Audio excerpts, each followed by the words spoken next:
Vamos partir do princípio que Deus é esse Pai, que está ali nos dando tudo e que a gente acha que quando que a gente está bem na vida, que está tudo perfeito, a gente se desgarra, vamos dizer, da palavra. Do Espiritismo, por exemplo, a gente vem ao centro, quando está precisando de alguma coisa, a gente está muito passando por uma dificuldade financeira ou passando por alguma dificuldade de saúde, nós nos apegamos muito religiosamente. A gente está muito pensando em Deus e Deus está muito presente na nossa vida naquele momento. Quando os nossos problemas são resolvidos, a gente se afasta de Deus. A gente foi ali, pegou todos os nossos bens que a gente acha que Deus nos devia. Bom dia. E a gente vai aproveitar a vida, porque a gente viver no caminho de Deus é difícil, né? A gente seguir regras, a gente ter que vir para o centro, a gente ter que tentar se melhorar intimamente, tentar o nosso crescimento, a nossa evolução, não é fácil, não é confortável. E quando as coisas estão bem, geralmente a gente não preocupa muito com isso. E a gente vai gastar o que a gente já tem. A nossa fé, que muitas vezes é muito pouca, mas a gente acha que a gente está todo armado e pronto para enfrentar a vida, para encarar a vida. Pela pouca fé que nós temos, pelo pouco conhecimento que nós temos, que a gente acha que já enfrentou todas as batalhas e vencemos todas. E não é assim, porque a evolução, ela exige de nós a cada dia armaduras novas, conhecimentos novos, uma força nova, uma fé renovada, estudar, estudar, estudar, evoluir, evoluir, evoluir. E quando nos deparamos com esses desafios, isso nos traz, como aconteceu com esse filho, a gente cai em si.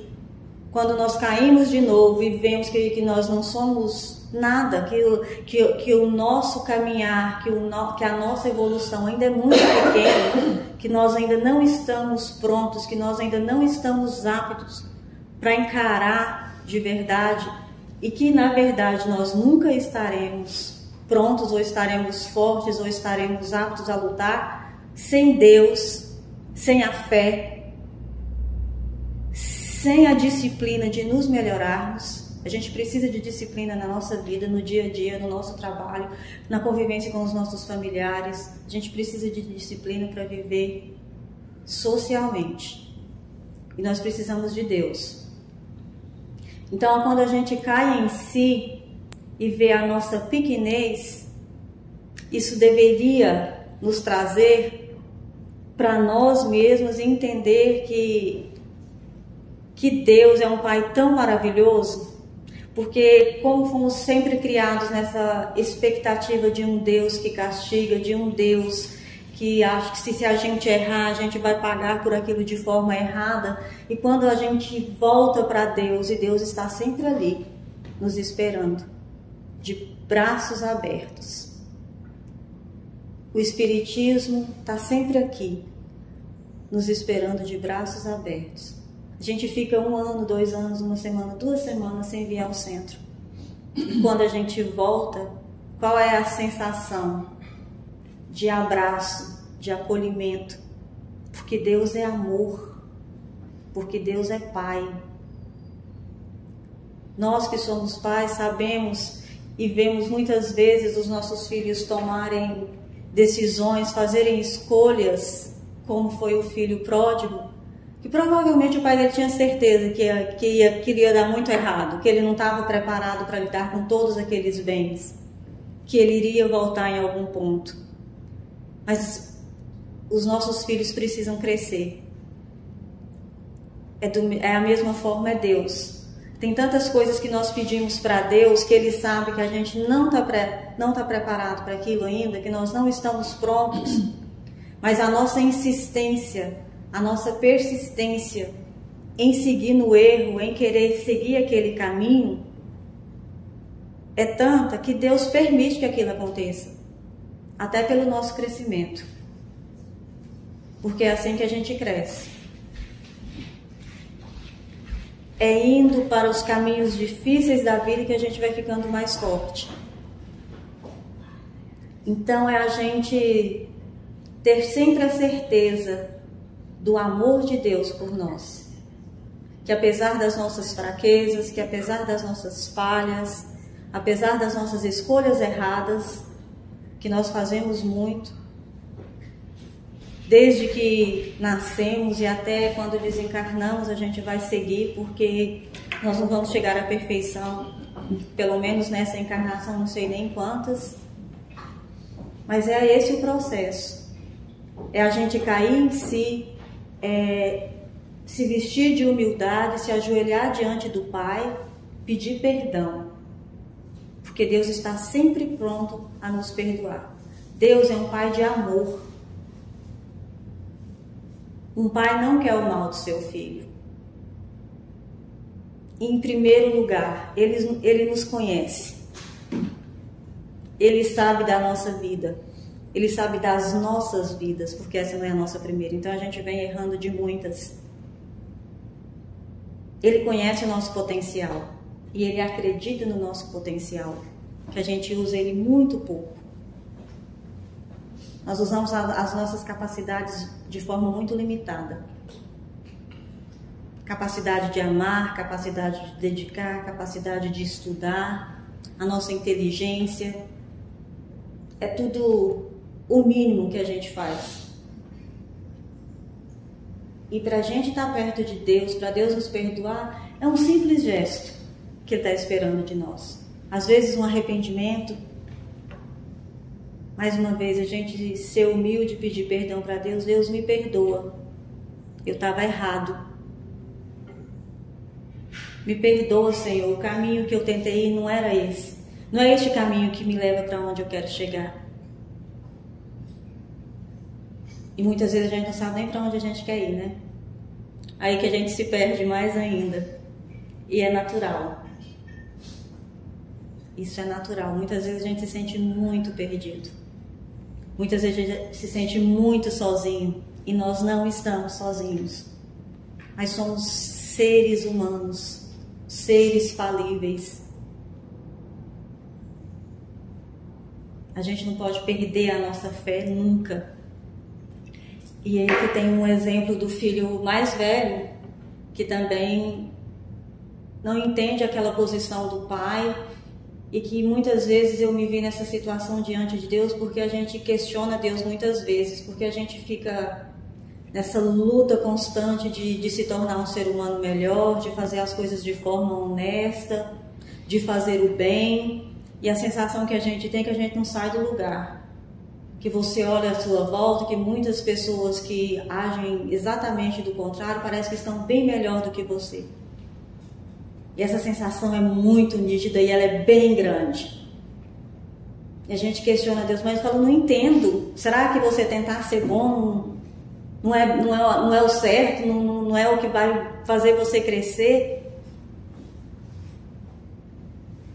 E a pergunta que fica primeiro porque é o grau de evolução, tá? Cada pessoa no seu grau evolutivo, cada pessoa tá num patamar diferente, mas é o que muitas vezes eu já me questionei sobre isso, e aí me vem que provavelmente são os bons espíritos que tentam me inspirar para falar, calma aí. O que eu penso é, quando eu ponho a minha cabeça no travesseiro, eu consigo dormir. Quando eu olho no espelho, eu não tenho vergonha. Claro que tenho sim de muitas coisas, porque estou longe ainda. Quando eu vou conversar com Deus, eu abro meu coração, eu tiro todas as minhas máscaras, porque eu sou quem eu sou. Deus sabe quem eu sou. E para Ele não existem máscaras. Quem está por aí, que ainda não conseguiu enxergar que você fazer o mal, que você fazer trapaça com o seu próximo, que você ser desonesto, que você não seguir os ensinamentos de Jesus não é o correto, Talvez muita gente ainda nem tenha essa percepção, muita gente nem tem esse entendimento. Eles nem têm noção da gravidade, do tamanho que é isso. Eu tenho. O Evangelho me explica, me ensina diariamente o que é errado e o que é certo. Cabe a mim, cabe a nós que temos o livre-arbítrio de escolher. E de qual o sentimento que nós temos. Claro que muitas vezes a gente tem esse sentimento de fracasso. É natural, eu acho, do ser humano. São tantos problemas, são tantos desafios, que chega uma hora a gente cansa. Eu acho que nesse momento tem todo mundo se sentindo muito cansado de tudo. Porque as coisas parecem tão difíceis. A gente parece que está só patinando, você não sai do lugar. Mas de alguma forma a gente está movendo. De alguma forma nós estamos evoluindo. É trazer Deus para a nossa vida. É de verdade, é a gente se despir na hora de conversar com Deus. Ah, você é espírita, você devia... As coisas para você deviam ser mais fáceis. Quem me dera. E por que seria? Por que a gente acha que ser espírita é especial? Não é, né? Nos ajuda a enxergar. Nos ajuda muito na visão do que realmente é a vida, de onde a gente veio, para onde a gente vai. A gente não está no escuro. Muitas vezes a gente fica estagnado, porque a gente para de estudar, porque a gente para de tentar, porque se perde. A gente tem se perdido muito nessa loucura dessa vida, nessa vida da mentira, que é a vida virtual. E a gente tem se comparado muito com o que a gente vê aqui. Porque o que a gente vê não é a realidade. Aqui a gente vê vidas perfeitas, pessoas extremamente felizes, em lugares lindíssimos. E qual é o nosso sentimento? Total fracasso. A nossa sensação é, mais uma vez, o que eu estou fazendo de errado? Por que eu não saio do lugar? Por que a minha vida é essa vidinha assim, sem graça? Isso depende do ponto de vista, o que é uma vida sem graça. Depende do que é importante de verdade para você. Porque muitas dessas coisas que a gente vê, as pessoas estão ali postando, geralmente são em pontos turísticos famosíssimos. Particularmente, eu não... Por exemplo, a gente mora aqui num dos lugares, um dos maiores pontos turísticos, que é a Golden Gate. Aí eu fiz todo aquele percurso e eu ficava olhando, porque sempre eu passava, eu moro aqui há anos e tem muito pouco tempo que eu fui. Quando eu passava, eu não entendia por quê, porque para mim aquilo não fazia sentido. Quando eu fui, eu tive certeza que eu não tinha sentido nenhum aquilo, porque pelo menos para mim, aquilo não me dava prazer. Para mim não foi interessante. E imagino que para a maioria de quem está ali também não é. Mas as pessoas vão lá para tirar a foto para postar. Então você fica seguindo moda, você fica seguindo algumas coisas que não te fazem bem, que não te fazem feliz. Você se perde de quem você é para você tentar fazer parte do meio. Que meio que você quer fazer parte? É tão importante assim você receber uns likes, você ter um tanto de seguidor, pessoas que você nem conhece. Se eu poderia estar em casa, com a minha família, num almoço, numa conversa saudável. O que é importante para a gente? Pegar todo o dinheiro, como do filho pródigo, pegou o dinheiro do pai, saiu, gastou. E aí? A hora que acabou, foi para os braços do pai que ele voltou. Ele aprendeu a lição, porque ele entendeu. Muitos de nós, a lição vem uma vez, vem duas, vem três, e a gente não aprende. Ela vem de várias formas. ela vai continuar chegando até a gente, até o dia que a gente aprender. E a gente sofre, gente, porque essas coisas nos machucam. E a gente cai nos mesmos erros. Pede para Deus para tirar você daquela situação. Quando você está ali desesperado, Deus te coloca, te mostra o caminho, te dá a luz. Porque Ele é o Pai de amor, de acolhimento. A hora que a gente está tudo bem de novo, olha a gente cair nas mesmas armadilhas. Porque nós não trabalhamos em nós.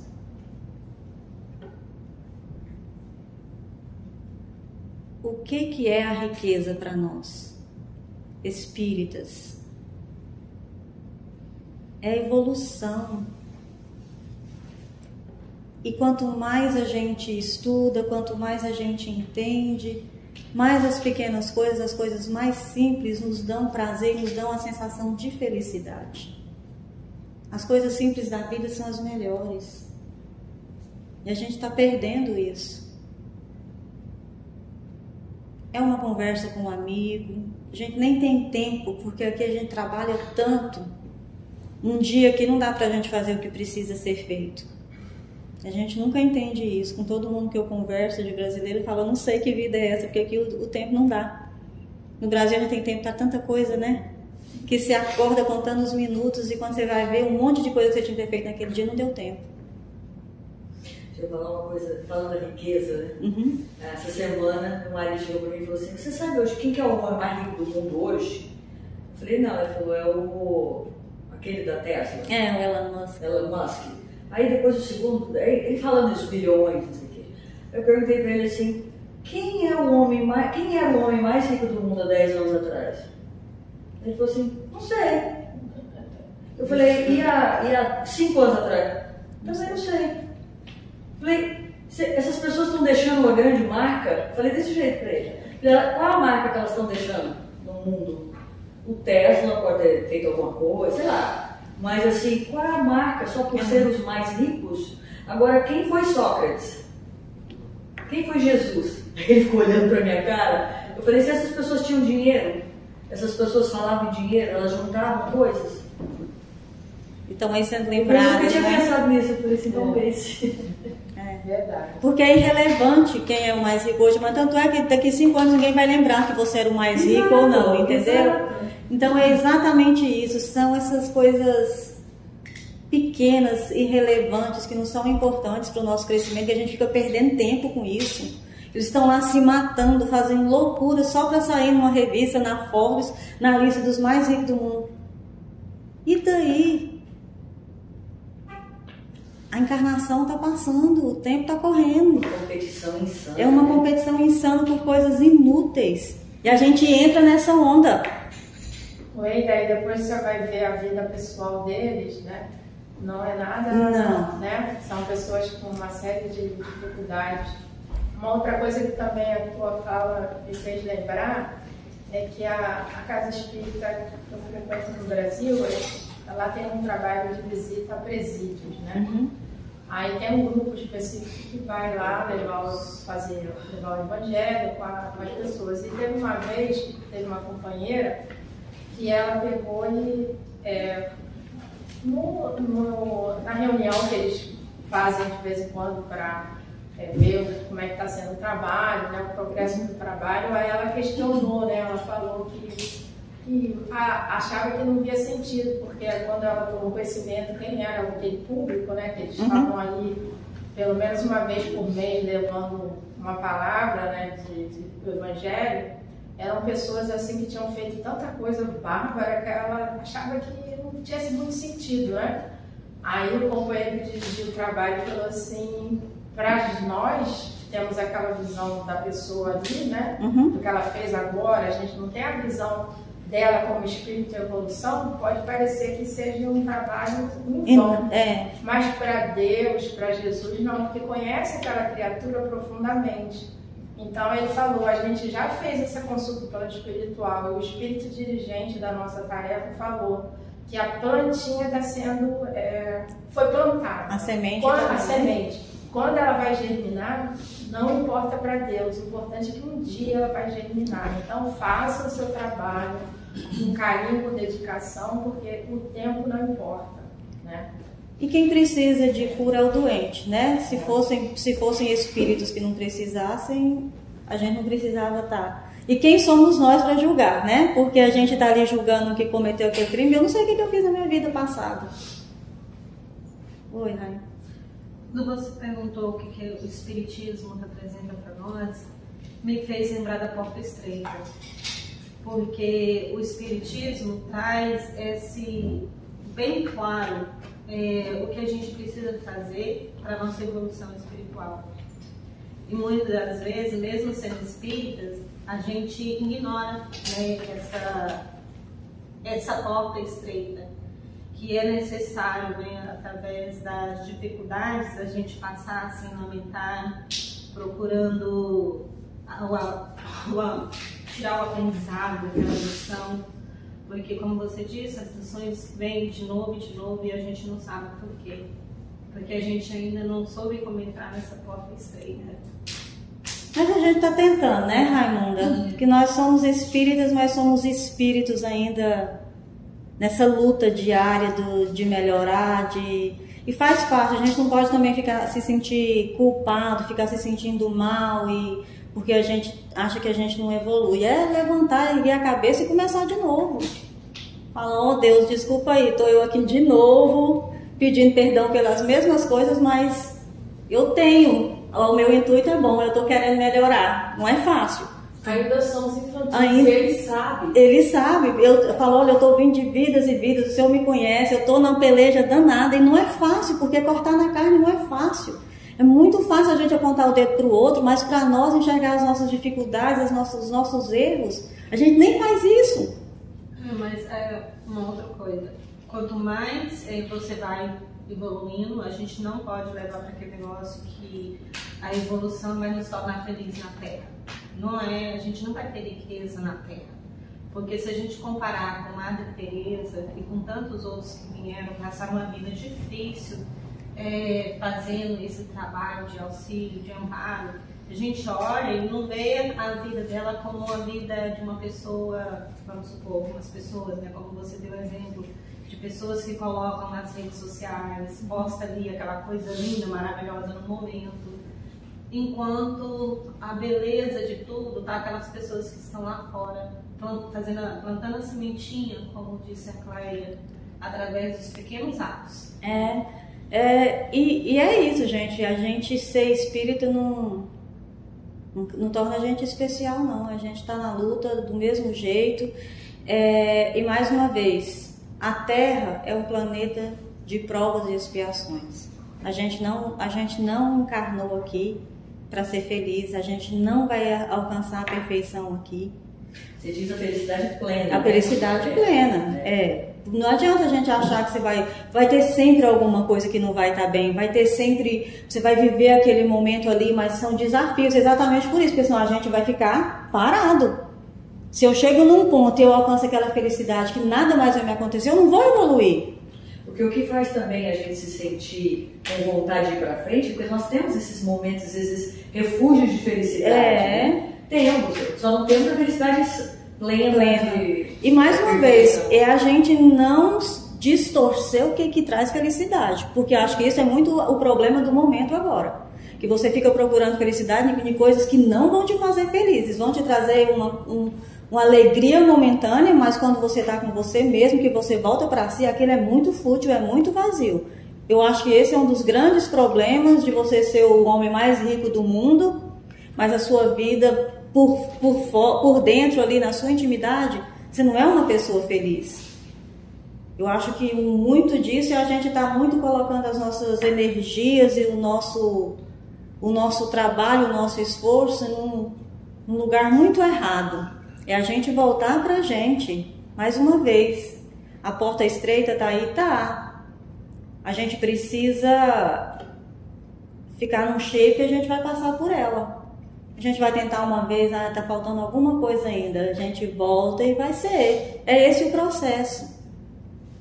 É por isso que nós estamos reencarnados. É para a evolução, é para nos tornarmos seres melhores. Até o dia que a gente conseguir passar na porta estreita. E não se iludam que depois que a gente passar na porta estreita, a gente vai chegar lá do outro lado e vai ser um lugar bom, não. Provavelmente vai ser um desafio ainda para a gente afinar mais ainda.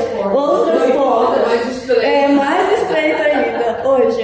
Eu ia comentar que eu acho que quando a gente acaba tendo conhecimento, digamos, das nossas faltas, ou repara, né, que o Espiritismo às vezes nos faz encarar elas, ou seja, visualizar essa porta, a gente acha que da noite pro dia a gente vai resolver o problema, ou na primeira tentativa a gente vai acertar uma coisa que a gente passou a vida inteira errando. Se a gente passar só uma noite sem comer, fala, se eu não fizer isso só hoje, eu passo ali naquela porta, eu vou para um nível, né, melhor. E não é assim, né, gente? É difícil. Não é fácil. São tantos... Oi. Tem a história do Jorge, você lembra, Marcia? Era o Chico Xavier, quando ele dava a palestra, e esse homeless, né, Jorge, na palestra do Chico, e ele não tinha dente, cheirava ruim, ninguém ficava perto dele, né? E o Chico dava muita atenção a ele. E ninguém entendia, né? Porque o Chico dava tanta atenção a ele. A Jorge ia, conversava com o Chico por 15 minutos, quando tinha aquele monte de gente.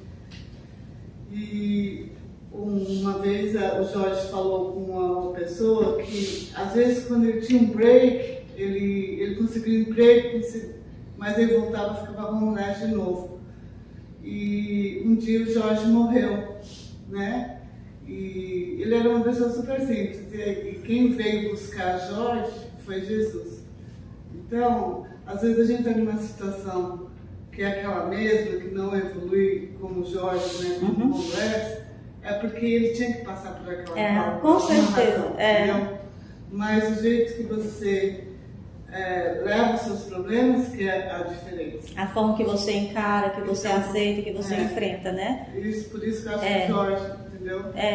E assim, é a fé, né, gente? É acreditar em Deus, independente da situação que a gente se encontra. Ele era um homeless, tinha tudo para ser revoltado, para se revoltar contra Deus, contra o Evangelho, e estava ali até o último minuto. É isso, é o que a gente tem por dentro. Me veio agora da Raimunda falando de Madre Teresa, que sofria muito. A gente tem vários exemplos. Chico Xavier tinha problemas seríssimos de saúde. Se a gente for olhar para o lado de fora, da forma que a gente olha, que a gente julga, ele não era uma pessoa feliz, ele não tinha nada para ser feliz. Ele era uma alma iluminada, ele transbordava felicidade. O que isso ensina para a gente? Que o bem vale a pena. O Eider, nem no último dia de vida dele, ele deu um trabalho para as pessoas. O Haroldo recente contou que ele, no dia que ele desencarnou, ele de manhã cedo, ele tinha uma pessoa que fazia a barba dele. Era uma das vaidades do Chico, era alguém fazer a barba dele e botar o cabelo. Aí ele telefonou para essa pessoa que ia lá, e a pessoa falou assim, eu não posso hoje não, Chico, só posso porque eu estou em outra cidade. Não, tem que ser hoje, tem que ser agora. Aí ele pegou e falou, então vou mandar fulano. Aí mandou a pessoa fez a barba dele, disse que ele tomou banho, botou um terno, aí pediu para a irmã fazer um cafezinho, aí tomou um cafezinho, e aí deitou na cama e disse que quando viu ele tinha desencarnado. E desencarnou pronto. Aí o Haroldo foi no caixão daquele jeito. Já foi o Haroldo falou, nem nesse dia, ele estava pronto, já vestido, tomado banho, pronto. Agora você imagina que ponto que eu estava, até onde nós vamos chegar. Ele já sabia, né? Ele sabia. Pois é, já sabia. A gente souber, se eu souber, eu vou ficar desesperada um dia. Se eu souber que eu vou desencarnar, eu não vou ficar pronta, não. Oi, Mirella. Não, ainda só uma lembrança que me ocorreu aqui, que você falou sobre a questão da felicidade, né? E aí tem naquele livro Encontro com Saúde e Paz, Paz e Saúde, da Joana de Anjos, do Divaldo, que tem um pequeno capítulo que fala sobre prazer e felicidade. Então, ela mostrando como que muitos de nós procuramos o prazer, né, na vida. E confundimos o prazer com felicidade, muitas vezes, né? Como uma recompensa imediata, seja a alimentação, seja o sexo, seja checar 1000 vezes ali no Instagram, porque cada vez que alguém bota um like, vai uma recompensa, o sistema de recompensa do seu cérebro é ativado. Vai lá no meu orgulho também, lá isso, né, porque ficou bonito, tirou uma foto bacana. E as pessoas ativando aquilo também ativa na sua mente, né, no seu cérebro, esse sentimento de prazer. E aí ela traz essa lembrança da gente tentar identificar quais são os prazeres da vida e o que realmente nos traz felicidade, né? No dia a dia, que tem um significado mais profundo e fala desse contentamento nas pequenas coisas do dia a dia, né? É a gente valorizar as pequenas coisas que a gente não está valorizando, mas veja, a gente. Quanto tempo que eu tenho? Já acabou? Não, se você ainda tiver mais alguma coisa. Não, eu acho que eu posso encerrar. Porque são quantos minutos, supostamente? Até 45. Ah, tá, faltam 5 minutos. Eu quero falar mais uma vez aqui, quero ler o final da nossa 88. 88, que é o caindo em si. Eu vou ler o último parágrafo. Cai, contudo, em ti mesmo, sob a bênção de Jesus, e transferindo-te então da inércia para o trabalho incessante pela tua redenção, observarás surpreendido como a vida é diferente. Não somos nós, é a gente que tem que cair em si. É a gente parar, porque tudo, mais uma vez, é como a gente encara, como a gente está preparado. O mundo pode estar caindo em volta. Se a minha energia está boa, se eu estou ali consciente, se eu tenho a minha fé, se eu tenho certeza que aqui tudo é passageiro e que Deus está do meu lado, que eu estou sendo protegida, cuidada, guiada pelos bons espíritos, pelo meu espírito protetor. Se a minha fé eu renovo ela diariamente, porque é necessário, porque a nossa fé é muito pouca, a minha fé é muito pouca. Porque vira e mexe eu estou questionando Deus.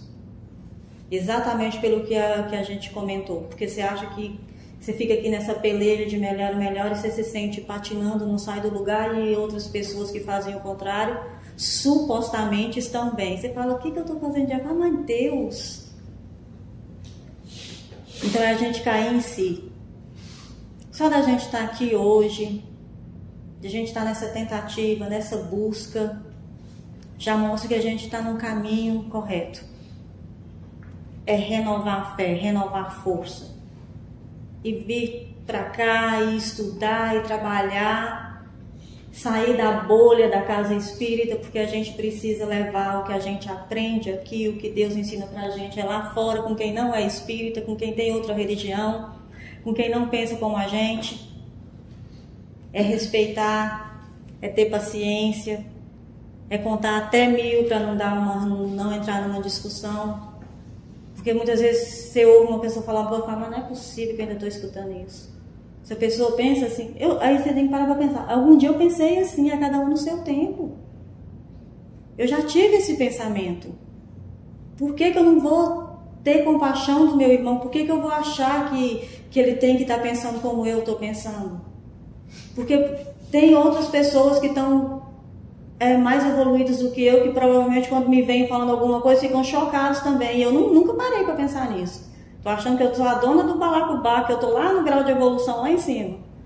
Que não tem ninguém mais evoluído que eu, que já consegue enxergar coisas que eu ainda não consigo, trabalhar coisas em si que eu ainda não consigo. Claro que tem, claro que eu choco um monte de gente por aí quando eu falo. E eu quero que essa pessoa tenha compaixão de mim, então eu vou ter compaixão do outro. E não é achar que a gente é dono da verdade, que a gente está certo. Não cabe a nós julgar. O único que poderia julgar era Jesus, ele não julgou ninguém. E quando você fica naquela posição de silêncio, quando alguém vai te agredir, a pessoa fala assim, mas por que você não está respondendo? Você acha que é melhor do que eu? Ainda tem um certo desafio. Só Deus sabe o que você está falando, você está voando. Tocando nesse ponto, a gente acabou de citar nomes aqui, tipo Elon Musk, não falamos do Jeff Bezos, mas... que está na lista também. Mas né? Nós também julgamos de que eles não são felizes, e a gente não sabe disso. Isso. Então, assim... O que traz felicidade para eles, na verdade, por exemplo, né? a Maria Teresa de Calcutá, a gente também acha que ela não era feliz, mas ela veio com um propósito. Esses grandes nomes, eles vêm com um propósito. É um espírito evoluído, essa felicidade pequena para nós, para eles não e para eles têm a felicidade, para eles é no propósito cumprido. de fazer o bem, de ver E o a gente irmão não que tem tá, essa visão porque a gente acha... a gente ainda está muito atrás deles, né? Por E isso. a gente julga, a gente acabou de julgar. Acabou de julgar. Acabou de julgar, É. então. Essa foi a felicidade de Alcione, né? Ela a felicidade dela foi vir, né, para ajudar o ente querido. Pois é. E quanto que ela sofreu, né? Quem acompanhou sabe. Em relação a essas pessoas que a gente está citando, Elon Musk, Jeff Bezos, se vamos poder falar outros, né, que são bilionários, os mais ricos do mundo, a gente tende a pensar que porque tem riqueza, ou às vezes, tipo assim, que a pessoa não tenha certos problemas, mas a gente não consegue se colocar talvez no papel da pessoa, de repente, o papel que ela desempenha na sociedade, pela influência que o poder que a pessoa tem, a influência que ela tem para com uma população é muito grande, entendeu? Então a responsabilidade às vezes também é muito grande. Não é por acaso que são pessoas que se destacam tanto não assim. Quer dizer né? não quer dizer que aquela pessoa não esteja também ensinando alguma coisa, né? Exatamente, não quer dizer que ela Está cumprindo um propósito. Pode ser que esteja cumprindo um propósito. Com certeza. Dizer que, a gente não tem o entendimento para saber ainda o que é. Talvez mais para frente outras gerações vão entender o que é, que tudo isso que está acontecendo que quer dizer para a humanidade. A gente ainda está meio sem entender. Mas por acaso, com certeza não é. Pessoas que se destacam tanto perante o mundo, perante a humanidade, algum papel importantíssimo eles têm. Um papel importantíssimo eles têm, porque a gente ainda não conseguiu. Eles têm uma missão social, eles fazem a diferença usando o dinheiro deles de alguma forma tem, né? Muitos, né? Responsável, trazendo progresso, né? Emprego, gerando coisas boas na sociedade. Né? Sobre a riqueza, né? Agora, o que a gente estava falando é a pessoa, não a pessoa física, né? Assim, a pessoa. Agora, julgá-los em termos se eles são felizes ou não, ninguém pode saber. Isso é impossível. Mas que eles têm uma função social realmente importante. Agora, é diferente, por exemplo, de um documentário que eu vi de um diretor famoso do cinema, o Tom Shadyac, que ele fez muitos filmes famosos, né, dirigiu, e nesse documentário, que ele estava um documentário mais mostrando a vida dele depois que ele passou por focar mais numa área espiritualista da vida dele, né? Em que ele cita que ele chegou no auge da carreira dele, que ele comprou aquela casa de milhões de dólares em Beverly Hills, e de repente ele estava lá, depois que ele se mudou, a casa estava toda mobiliada, ele disse que ele subiu lá em cima das escadarias, olhou para aquela sala cheia de coisas, mas vazia de pessoas, e ele se sentiu vazio por dentro, viu que aquilo lá não trouxe felicidade nenhuma para ele. Entendeu? Então, tem vários... E tem a parábola dos talentos também, igual a gente está aqui falando, porque a cada um é dado e também será cobrado. Quanto mais a gente tem, mais vai ser cobrado. O nosso acerto de contas, quem tem muito dinheiro era para vir fazer um propósito, se ele não fez, que é um acerto de conta deles, com quem eles vão fazer o acerto, não é problema nosso. Mas que tem um acerto, tem. Então, cada um tem que dar conta dos talentos que ganhou. A gente tem que pensar nos nossos, né? E eu quero encerrar. Muito obrigada por essa manhã, por estarem aqui. Foi um prazer. Muito obrigada pela paciência. Que Deus possa acompanhar cada um na volta para casa. Vocês possam se sentir amados e ajudados por Deus sempre. Não se esqueçam nunca que a gente está sempre sendo amparado. Deus e a espiritualidade está conosco em todos os momentos. Todos. Nos mais difíceis, nos mais felizes, Ele faz parte da nossa vida, Ele está em nós. Deus está dentro da gente e a gente leva Ele para onde a gente quiser. Independente do lugar que você chega, que a pessoa fala que Deus não está ali, está sim, porque Deus está em mim. Deus está nos meus atos, na minha atitude. E é essa mensagem que eu sinto que eu queria ter deixado para vocês. Tenham um bom domingo, uma boa semana, fiquem com Deus. Muito obrigada, foi ótimo. Obrigada.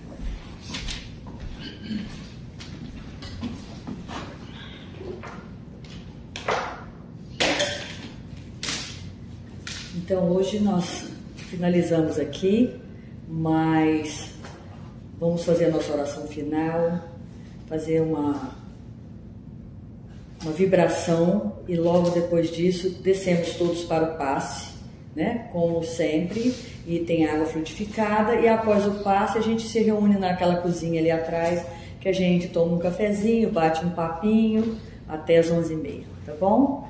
Então, nesse momento, fechando os nossos olhos, elevando os nossos corações a Jesus, esse mestre que nos conduz todos os dias da nossa existência, esse patrono das nossas vidas, do nosso planeta, que nesse momento se encontra aqui nos abraçando, nos envolvendo junto à espiritualidade amiga, que nos protege, nos inspira e nos carrega muitas vezes nos braços quando a dor nos consome de tal maneira que não consigamos caminhar. Mas sabemos que estamos sempre sendo amparados por todos aqueles que nos amam, por todos aqueles que nos querem bem, que Jesus vai à frente, levando esse séquito de amor, levando-nos para o caminho do bem, chamando-nos à razão quando nos distanciamos do bem, buscando sempre a palavra amiga daqueles que nos ajudam e levando a palavra amiga àqueles que necessitam, que caminham juntamente conosco todos os dias, sendo a nossa família, os nossos amigos, aquele que passa ao lado do trabalho, aquele que está sempre do nosso lado e que a gente não enxerga, aquele com quem a gente passa na rua e a gente vê que existe uma dor ali, um sorriso faz a diferença nesse dia.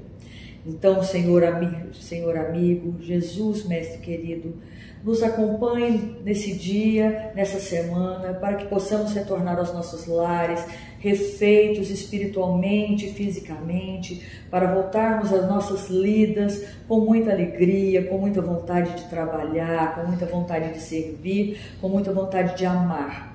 Porque o que nós estamos precisando mais nesse momento é amar. É usar esse verbo na sua forma mais completa, mais profunda.